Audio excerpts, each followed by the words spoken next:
Hello hi guys, welcome to Vinayak believers classes. Okay so students, आज हमारा practice set number 21 जिसको कि हम करेंगे विदाउट वेस्टिंग टाइम। सो चलिए स्टार्ट करते हैं हमारा प्रैक्टिस सेट। और वीडियो अच्छा लगे सो लाइक शेयर सब्सक्राइब करना नहीं भूलिएगा। एंड आई होप आप सबकी प्रिपरेशन अच्छी चल रही होगी, प्रैक्टिस अच्छे लग रहे होंगे, प्रैक्टिस सेट अच्छे लग रहे होंगे, क्वेश्चंस भी आप इजीली अटैम्प्ट कर पा रहे होंगे। सो आगे भी आप कर पाएंगे अगर आप अच्छे से प्रैक्टिस करेंगे। Okay so let's start the practice set number 21। देखते हैं फर्स्ट क्वेश्चन क्या कहता है। दुग्धावस्था में ऊर्जा की अतिरिक्त मात्रा प्रतिदिन मीन्स की पर डे की पहले 6 माह में कितनी होती है। ठीक है, ये बोल रहा है daily requirement of extra energy for lactating mother during first 6 months is 350 kilo calorie, 550 kilo calorie, 800 kilo calorie या फिर 600 किलो कैलोरी। सो जो इसके अंदर आपके राइट आंसर आ रहा है वो आ रहा है आपके 600 किलो कैलोरी। ठीक है, जो लैक्टेटिंग मदर होती है उसको 600 किलो कैलोरी एक्स्ट्रा एनर्जी की आवश्यकता पड़ती है। So option number 4 is the right answer. Now the next question is भारतीय महिलाओं के लिए लौह तत्व की प्रस्तावित आहारिक मात्रा में recommended dietary allowance of iron for Indian womens is तो 21 milligram per day, 35 milligram per day, 40 milligram per day, so या फिर 28 मिलीग्राम पर डे। सो इसके अंदर आपके आ जाता है 21 मिलीग्राम पर डे की जो रिक्वायरमेंट है आयरन की इंडियन वुमेन के लिए रिकमेंडेड है। So option number 1 is the right answer. Okay, option number 1 is the right answer. Now the next question is ग्रामीण समुदाय में शारीरिक वसा का आकलन सबसे आसान व उचित तरीके से किया जा सकता है। कैसे किया जा सकता है?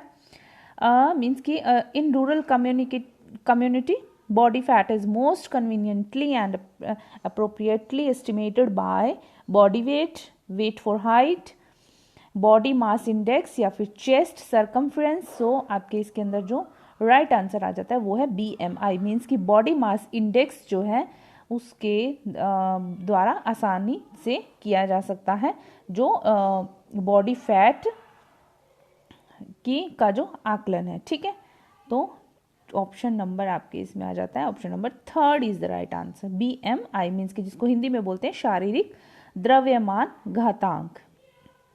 ओके नेक्स्ट चलते हैं आपके क्वेश्चन नंबर 4 पर। गर्भवती महिलाओं में हीमोग्लोबिन स्तर WHO के अनुसार कम से कम होना चाहिए। ठीक है, WHO के अनुसार जो हीमोग्लोबिन का लेवल है वो एटलीस्ट कितना होना चाहिए प्रेग्नेंट वुमेन में। सो 11 ग्राम परसेंट, 10 ग्राम परसेंट या फिर 8 ग्राम परसेंट होना चाहिए, 12 ग्राम परसेंट में होना चाहिए। सो ये होना चाहिए आपके 11। Option number 1 is the right answer. WHO के अकॉर्डिंग जो है वुमेन में हीमोग्लोबिन लेवल प्रेगनेंसी में, ठीक है, वो 11 ग्राम कम से कम होना चाहिए। Now the next question is beri beri रोग निम्न की कमी से होता है। सो बेरी बेरी रोग जो है वो थायमिन की कमी से होता है। ठीक है, option number B is the second is the right answer, जिसको कि थायमिन को आप क्या बोलते हैं, B1 बोलते हैं, राइबोफ्लेविन को B2 बोलते हैं, नियासिन को B3 बोला जाता है। ठीक है, सो यह ध्यान रखिएगा। Now the next question is visual purple के संश्लेषण के लिए आवश्यक विटामिन है। Vitamin necessary for the synthesis of visual purple is folic acid, vitamin A, vitamin के, विटामिन डी। सो इसके अंदर जो आ रहा है विजुअल पर्पल के संश्लेषण के लिए कौन सा विटामिन आवश्यक है, विटामिन ए जो है वो आवश्यक है। Option number 2 is the right answer. Next question पर चलते हैं। नेक्स्ट क्वेश्चन है हमारा 7th नंबर क्वेश्चन है। क्या कहता है ये? Okay, candling is a method used to assess quality of. Candling जो मेथड है किसकी गुणवत्ता की जांच के लिए किया जाता है?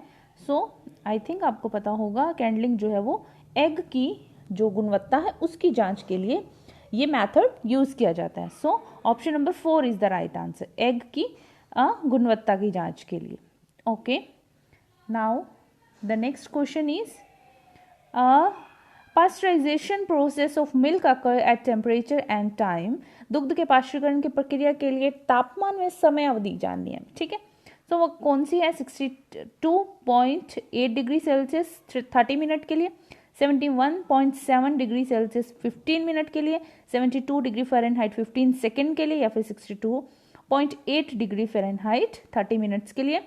सो ये जो है आपका जो पास्चराइजेशन का जो प्रोसेस है, इसमें जो टाइम और टेम्परेचर है वो है आपके इसके अंदर 62.8 डिग्री सेल्सियस 30 मिनट के लिए। ठीक है, so option number 1 is the right answer. Next question पर चलते हैं। ग्लूटेन निम्न में से किन खाद्य पदार्थों से मिलता है? ग्लूटेन किससे मिलता है? लास्ट के जितने भी वीडियोस हमने किए उसमें बहुत बार क्वेश्चन रिपीट हुआ है, तो आप देख लीजिए ग्लूटेन जो है वो किससे मिलता है? ग्लूटेन आपके मिलता है गेहूं से। ठीक है, option number 4 is the right answer. Next question पर चलते हैं। निम्न खाद्यों में से किसमें ओमेगा 3 फैटी एसिड्स प्रचुर मात्रा में पाया जाता है? ठीक है, सुअर की चर्बी, वसिया मछली, मक्खन, जैतून का तेल। सो आपके इसके अंदर जो राइट आंसर आ रहा है दैट इज जो फैटी फिश होती है। ठीक है, जो फैटी फिश है उसमें वसीय जो आपके ओमेगा 3 फैटी एसिड है वो प्रचुर मात्रा में पाया जाता है। Option number 2 is the right answer. Now next question है हमारा, निम्न में से कौन सा मुनाफा न देने वाला भोज्य सेवाएं केंद्र है? देखिए ये क्वेश्चन भी रिपीट हुआ है, सो वो कौन सा है? आपके हॉस्टल जो मेस है वो हुआ है, ये हम पहले भी कर चुके हैं। Option number 2 is the right answer. So next question पर चलते हैं। नेक्स्ट क्वेश्चन क्या कहता है? Supervisor is an organisation is.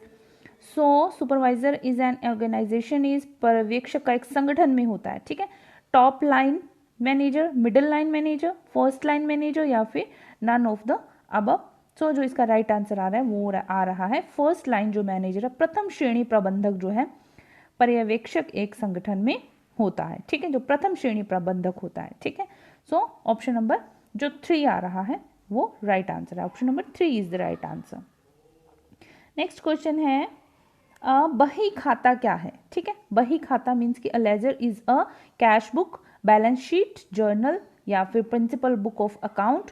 सो जो ये आ रहा है आपके आ रहा है principal book of account means कि मूल तत्व हिसाब की किताब। ठीक है, सो ये बही खाता जिसको बोला जाता है। Option number 4 is the right answer. Next question पर चलते हैं। नेक्स्ट क्वेश्चन क्या कहता है? Now the next question is, behavioural theories of personality are often criticised for their. ठीक है, व्यक्तित्व के व्यवहारिक जो सिद्धांतों के प्राय आलोचना की जाती है। सो प्रत्ययों के परीक्षण या सत्यापन के असमर्थता, स्वभाव, संवेगों तथा आत्मनिष्ठ कारकों को कम महत्व, तथ्यों के बाद ही व्यवहार की व्याख्या कर पाना, या फिर व्यवहार उत्पन्न होने वाली परिस्थितियों पर अधिक जोर देना। सो जो आपके व्यक्तित्व के व्यवहारिक सिद्धांत है उसकी आलोचना कैसे की जाती है? स्वभाव, संवेगों तथा आत्मनिष्ठ कारकों को कम महत्व देना। तो ये क्या हो जाती है? एक तरह की आपके क्रिटिसिज्म हो जाता है। तो इसे बोलते हैं स्वभाव, संवेगों तथा आत्मनिष्ठ कारकों को कम महत्व देना, जो कि व्यक्तित्व के व्यवहारिक सिद्धांतों की आलोचना है। बाकी तीनों ठीक है। ये एक जो आपके क्वेश्चन आंसर आ रहा है option number 2 is the right answer. चलिए नेक्स्ट क्वेश्चन पर चलते हैं। नेक्स्ट क्वेश्चन क्या कहता है? युंग का विश्वास था कि सभी व्यक्तियों में कुछ प्रत्यय होते हैं जो संस्कृति आधारित नहीं है तो कहलाते हैं। ठीक है, कि सभी व्यक्तियों के कुछ न कुछ प्रत्यय होते हैं, कॉन्सेप्ट होते हैं जो संस्कृति आधारित नहीं है। सो इसमें परसोना, सामूहिक चेतना, चेतनता, आद्य रूप, या फिर मंडेला। सो आपके इसके अंदर जो आता है, यूंग के विश्वास था कि सभी व्यक्तियों में कुछ प्रत्यय होते हैं जो संस्कृति आधारित नहीं है। सो वो माना गया है आर्किटाइप्स मीन्स की आद्य रूप। ऑप्शन नंबर 3 जो है, option number 3 is the right answer. ठीक है, now the next question is, प्रेरणा को प्रक्रिया के रूप में प्रतिस्थापित करने में निम्नलिखित में से कौन सा वाक्य उचित नहीं है? ठीक है, which of the following statement is not appropriate to motivation as a process? So it cause a person to move towards a goal, it satisfies the person's biological needs, it helps in achieving a psychological ambition, it keeps away from an unpleasant situation. So जो इसके अंदर right answer आ रहा है कि प्रेरणा की प्रक्रिया के रूप में प्रतिस्थापित करने में सो जो उचित वाक्य नहीं है वो है इसके अंदर, ये अरुचिकर स्थितियों से बचाता है। It keeps away from N unpleasant situation. So option number 4 is the right answer. ठीक है, ये व्यक्ति को लक्ष्य की ओर अग्रसर करता है, ये तो ठीक है। ये व्यक्ति की जैविक आवश्यकताओं की संतुष्टि करता है, ये भी ठीक है। मनोवैज्ञानिक आकांक्षाओं की पूर्ति में सहायक, ये भी ठीक है। सो ये अरुचिकर स्थितियों से बचाता है, ये सही नहीं है। So option number 4 is the right answer. Next question है, जनसांख्यिकी अंतराल का अभिप्राय क्या है? ठीक है, demographic gap means difference between birth and death rates, difference between age specific birth and death rate, difference in sex ratio, difference in child ratio, child women ratio. ठीक है, सो जो 19 नंबर आपका क्वेश्चन है उसका आंसर है आपके difference between birth and death rates. ठीक है, जनसांख्यिकी अंतराल का अभिप्राय क्या है? जन्म और मृत्यु दर में अंतर। Option number 1 is the right answer. Next है, बहुव्यक्तित्व अथवा पृथक पहचान दोष प्राय आरंभ होता है। ठीक है, तो परिक्लांति को कम करने का परिणाम स्वरूप है। वयस्कावस्था में अक्षमित डर की प्रतिक्रिया के रूप में, सदमे के कारण उत्पन्न तनाव का परिणाम, बालपन के कटु अनुभवों के परिणाम स्वरूप। सो जो इसके अंदर बहुव्यक्तित्व अथवा पृथक पहचान दोष प्राय आरंभ कब होता है? बालपन के कटु अनुभवों के परिणाम स्वरूप, मीन्स कि in childhood as a result of unbearable experiences. ठीक है, so option number 4 is the right answer. Next question पर चलते हैं, ये परिवर्तन वो व्यक्ति के व्यक्तित्व, संवेगों व लोगों के साथ पारस्परिक संबंध से जुड़े हैं कहलाते हैं, विकास कहलाते हैं। ठीक है, सो वो कौन से हैं? दैट इज संज्ञानात्मक, शारीरिक, मनोसामाजिक या फिर विकासात्मक। तो वो परिवर्तन जो व्यक्ति के व्यक्तित्व से, संवेगों व लोगों के साथ पारस्परिक संबंध से जुड़े हैं, तो वो विकास कौन सा होता है? वो होता है मनोसामाजिक, मीन्स की साइको सोशल। ठीक है, so option number C is the right answer. Option number 3 is the right answer.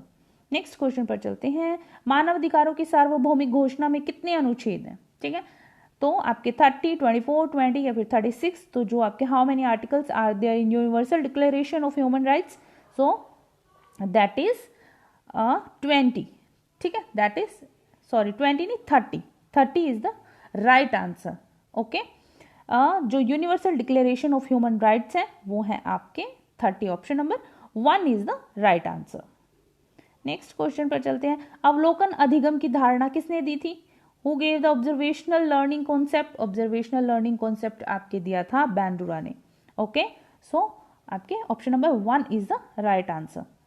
Next question पर चलते हैं, वह तकनीक जिसमें एक अज्ञात दाता के शुक्राणु द्वारा स्त्री का गर्भ धारण होता है कहलाती है? Sperm from an anonymous donor are used to impregnate the women in a technique called. उस टेक्निक को क्या बोला जाता है?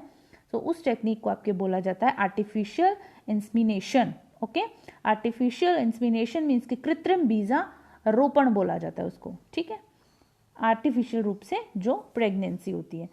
तो option number 2 is the right answer. Now next question है हमारा, ओके, निम्नलिखित में से कौन सा व्यवहार सांवेगिक अवरोध का प्रकटीकरण नहीं है? ठीक है, तो अपराध, धोसिया स्वभाव, बुलिंग नेचर जिसको बोला जाता है, कर्तव्य त्याग, ठीक है, ट्रांसी, ऑटिज्म मीन्स की स्वलीनता। सो जो इसके अंदर आपके ऑप्शन आ रहा है, कौन सा व्यवहार सांवेगिक अवरोध का प्रकटीकरण नहीं है? सो दैट इज ऑटिज्म मीन्स की स्वलीनता। ठीक है, option number 4 is the right answer. Next question पर चलते हैं, अनिषेचित परिपक्व अंडाणु की यात्रा का क्रम बताइए। ठीक है, तो अनिषेचित जो परिपक्व अंडाणु है उसकी यात्रा का क्रम क्या है? वो है आपके, देखिए, अंडाशय, अंडाशय से अंडवाहिनी, अंडवाहिनी से गर्भाशय, देन ग्रीवा, योनि एंड भग, जिसको आप ovaries, oviduct, uterus, cervix, vagina और वल्वो बोला जाता है। तो ऑप्शन नंबर 1 जो है इज द राइट आंसर। ये है अपरिपक्व अंडाणु की यात्रा का क्रम। Option number 1 is the right answer. Now next question is, अनुदैर्ध्य विधि का लाभ है कि, ठीक है, अनुदैर्ध्य विधि का लाभ है कि फर्स्ट आ रहा है, शोधकर्ता समय अंतराल में समान प्रतिदर्श का लंबे समय अध्ययन करता है। ठीक है, और व्यस्कावस्था में व्यक्तियों में क्या समानता एवं असामान्यता होगी, इसकी अंतर्दृष्टि शोधकर्ता को प्राप्त होती है। विभिन्न सामाजिक एवं आर्थिक परिद्रव्यों के जुड़ने से शोध रुचिकर हो जाता है, या फिर कुछ इकाइयों के हट जाने से शोधकर्ता को कम लोगों के साथ कार्य करना होता है। सो अनुदैर्ध्य विधि का जो लाभ है वो है आपके शोधकर्ता समय अंतराल में समान प्रतिदर्श का लंबे समय तक अध्ययन करता है। So option number 1 is the right answer. Okay, चलिए नेक्स्ट क्वेश्चन पर चलते हैं। क्या कहता है, नवीन जुड़ाव हेतु कोशिकाएं नामक पदार्थ से आच्छादित होती हैं। Cells are covered with a substance called for new connections. So myosin, myelin, connective tissues या फिर म्यूकस। तो आपके इसके अंदर जो आंसर आ रहा है मायलिन जो है, नवीन जुड़ाव के लिए कोशिकाएं जो है मायलिन नामक पदार्थ से आच्छादित होती हैं। सो option number 2 is the right answer. Next question है हमारा प्रारंभिक अनुभव। ठीक है, प्रारंभिक अनुभव विकास में महत्वपूर्ण भूमिका निभाते हैं, ये योगदान है। ठीक है, प्रारंभिक अनुभव विकास में तो संज्ञानात्मक सिद्धांत, व्यवहारवादी सिद्धांत, वातावरणीय सिद्धांत या फिर मनोविश्लेषण सिद्धांत। तो जो इसके अंदर आ रहा है आपके मनोविश्लेषण जो सिद्धांत है, मीन्स की साइको एनालिटिक थ्योरी जो है, प्रारंभिक अनुभव विकास में महत्वपूर्ण भूमिका कौन निभाता है, वो निभाता है मनोविश्लेषण सिद्धांत, psycho analytic theory. Option number 4 is the right answer. Next question पर चलते हैं। फ्रॉइड के अनुसार ऑडिपस कॉम्प्लेक्स पाया जाता है। ठीक है, तो ऑडिपस कॉम्प्लेक्स जो किसमें पाया जाता है, लैंगिक अवस्था में बालिकाओं में या फिर बालकों में, मुख्य अवस्था में बच्चों में, गुदी अवस्था में बच्चों में। तो ये पाया जाता है आपके बॉयज इनफेलिक स्टेज में। ठीक है, मीन्स की लैंगिक अवस्था में बालकों में ये पाया जाता है, जिसको ऑडिपस कॉम्प्लेक्स बोला जाता है। So option number 2 is the right answer. चलिए नेक्स्ट क्वेश्चन पर चलते हैं। नेक्स्ट क्वेश्चन क्या कहता है, एजर्शन है, रीजन है। एजर्शन क्या कहता है, एजर्शन कहता है कि वस्त्र सतह की डिजाइनिंग में छपाई भी आती है, क्योंकि छपाई प्रक्रिया में रंगों को पूरे वस्त्र पर लगाया जाता है। तो आपके इसमें क्या है, वस्त्र सतह की डिजाइनिंग में छपाई भी आती है। ये तो बिल्कुल सही है कि वस्त्र की जो सतह होती है डिजाइनिंग में, उसकी डिजाइनिंग में छपाई भी आ जाती है, क्योंकि छपाई प्रक्रिया में रंगों को पूरे वस्त्र पर लगाया जाता है। ये जो है ये गलत है। एजर्शन सही है, रीजन गलत है। Option number 2 is the right answer. Okay, so assertion सही है, रीजन गलत है। Option number 2 is the right answer. Next पर चलते हैं। Anthropometry is the science of sizes, clothing, textile, measurement. तो जो आपके एंथ्रोपोमेट्री जो विज्ञान है वो क्या है, वो है आपके मेजरमेंट। ओके, तो ये क्या है आपके measurement. Option number 4 is the right answer. Next चलते हैं। स्पेंडेक्स उत्पादित किया जाता है। स्पेंडेक्स उत्पादित कहाँ से किया जाता है, आपके vinyl dinitrile, vinyl alcohol, polyurethane, nylon salt. So जो स्पेंडेक्स है उसमें क्या यूज किया जाता है, वो प्रोड्यूस किया जाता है आपके polyurethane. Option number 3 is the right answer. Next question है। धागे की साइज को उसके वजन व बारीकी में आपसी संबंध से जाना जाता है, वह कहलाता है। ठीक है, वस्त्र गणांक, डेनियर धागे का गणांक, धागे की क्रिम्प। सो ये जो है धागे की साइज को उसके वेट के, ठीक है, और उसकी फाइननेस के में आपसी संबंध से जाना जाता है। सो वो होता है काउंट ऑफ यार्न, मीन्स की धागे का गणांक जो होता है वो होता है। So option number 3 is the right answer. Next पर चलते हैं। नेक्स्ट क्या कहता है question, okay next question is, पेड़ की पत्तियों में कुछ मात्रा में इंडिगोटिन होता है जो कि पक्का नीला रंग देता है। ठीक है, सो वो क्या होता है, फर्स्टिन, फ्यूस्टिक, मायरोबेलिन या फिर जेगलोन या फिर वॉड। सो जो आपके पेड़ की पत्तियों में जो इंडिगोटिन होता है वो पक्का नीला रंग देता है, तो वो किसकी वजह से होता है, वो होता है आपके वॉड की वजह से, जो कि ऑप्शन नंबर 4 में है, वॉड। नेक्स्ट क्वेश्चन है आपके, नमूने छपाई की वह विधि जिसमें पहले वस्त्र को रंगा जाता है फिर रंग हटाकर नमूने उकोर जाते हैं कहलाती है। ठीक है, उकेरे जाते हैं, आई थिंक होना चाहिए यहाँ पर। A method by which the cloth is dried first then colour is discharged for producing design is known.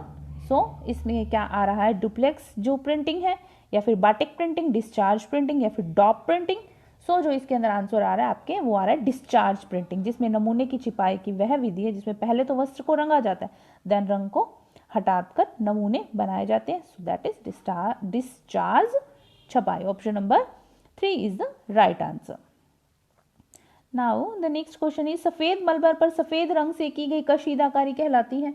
सो वो क्या कहलाती है? कांथा, फुलकारी, चिकन या फिर कसीदा। सो वो सफेद रंग के ऊपर सफेद रंग से जो की जाती है वो होती है चिकनकारी। आई थिंक आप लोगों ने देखा भी होगा, इस तरह के कपड़े आते हैं, चिकन बोला जाता है उनको। सो चिकन कशीदाकारी होती है, वो सफेद मलमल के कपड़े के ऊपर सफेद रंग से की हुई एम्ब्रॉयडरी होती है। चलिए नेक्स्ट चलते हैं। BTRA stands for, so BTRA stands for Bombay textile अनुसंधान ऑडिट, बम्बई टेक्सटाइल अनुसंधान संस्थान, बम्बई टेक्सटाइल अनुसंधान एकेडमी या फिर बम्बई टेक्सटाइल अनुसंधान एजेंसी। सो ये आपके आ रहा है इसके अंदर बॉम्बे टेक्सटाइल रिसर्च एसोसिएशन। ठीक है, option number second is the right answer, जिसको हिंदी में बोला था बम्बई टेक्सटाइल अनुसंधान संस्थान। सो BTRA मीन्स की बैट्रा का पूरा जो मतलब है, आप इसको ऐसे याद कर सकते हैं, बैट्रा की क्या है फुल फॉर्म? बम्बई टेक्सटाइल अनुसंधान संस्थान। ठीक है, तो option number second is the right answer. So next question है हमारा ISO 9000 आपको क्या विश्वास दिलाता है? ये देखिए, ये क्वेश्चन फिर से रिपीट हुआ और हम इसको पहले से कर भी चुके हैं। सो आई होप आप सबको पता होगा। ऑप्शन नंबर जो है इसका थर्ड जो है राइट आंसर है, मानकीकरण कार्य पद्धति को क्वालिटी का विश्वास दिलाए। ठीक है, सो क्वालिटी। ऑप्शन नंबर 3 जो है इसका राइट आंसर है। Now the next question is okay, ये हमारा मैच का क्वेश्चन है। चलिए इसको मिलाते हैं, कैसे मैच करता है। देखिए टेक्सचर क्या होता है आपके, मैं आपको सीधा मिला देती हूँ, मैच कर देती हूँ इसको। टेक्सचर क्या होता है? वस्तु के सतह का स्पर्शगाह गुण, जिसको टेक्सचर को क्या बोला जाता है? बनावट।